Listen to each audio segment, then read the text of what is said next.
In this tutorial, we are going to show you how to reset your D-Link DWR-U2000 MiFi router. So a reset is fairly simple. You just need to use the reset pin that comes in box and use it to press on the reset pinhole as shown. Insert the pin in and hold it there.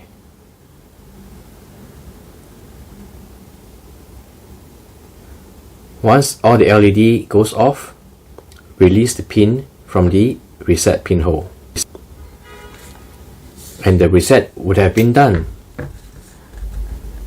You can see that the U2000 is now restarting. And once the restart is done, the reset would have been completed. So this is how you do a reset for your D-Link DWR-U2000 MiFi router.